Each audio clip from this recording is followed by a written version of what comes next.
Hey, good morning. Welcome to another morning word. For those who are new to this is where I share a short 2-minute video. Actually, I gotta stop saying 2 minutes because it's never 2 minutes. It's about 3 or 4 minute video. Just really sharing from my own personal Bible study.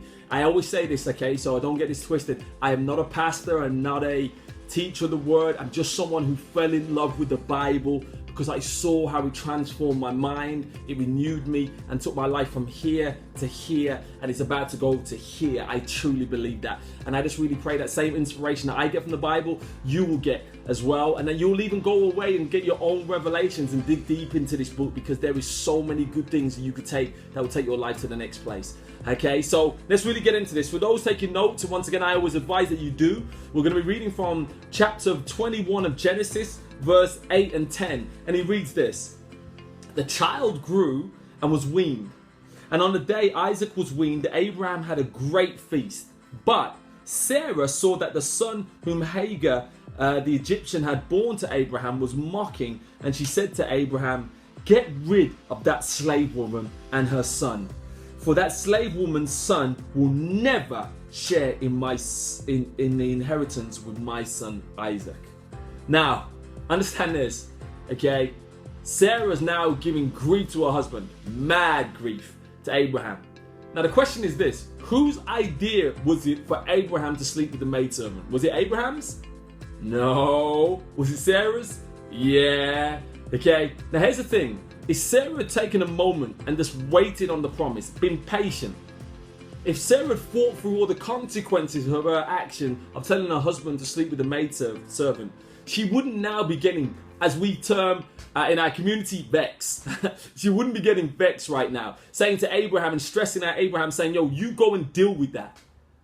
So what was the learning that, God was really trying to show me from this passage of scripture?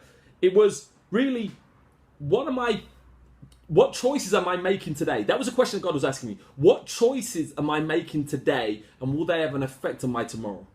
And that's the question that we ask you. The choices that you are making today, will they have an impact favorably on your tomorrow? Or will they have a negative reaction to what happens in your future? So this is really the lesson of the day. This is the things that really God was trying to, say to me. Is that this is the lesson. Before taking on any serious action that you're about to take, please think. Think through the consequences. Think, who's this going to harm? Is this going to harm me? It's going to harm somebody else. Okay? Is this going to make my life better, really, when I think about it in 5-10 years' time? I mean, I'll give you an example. So many people think, you're stressed out in your marriage. You think, you know what? It'd be easy for me to dip. It'd be easy for me to leave or have an affair. And it feels good at that moment. In that moment, okay, it seems like a good idea. But then you start to see the devastation that, leaving your family has on your children, and how that has had consequences on the next generation. You see how, disappointing your community or your family's broken up. And if you've just been patient, if you just waited on the promise. Now, I'm not saying this for everybody. I'm just trying to give you an example. Okay? Think about those decisions. Before you take action, think about your decision. That's the action of today. Think about the choices you are making. Think about it just for a moment. Get counsel on it. Is this the thing that you really want to do? All right? God bless you. God really challenged me with this. Before I take any action, I'm always trying to think through the consequences. Okay? So God bless you. As we always say with Gen Hope, God's gift to us is life.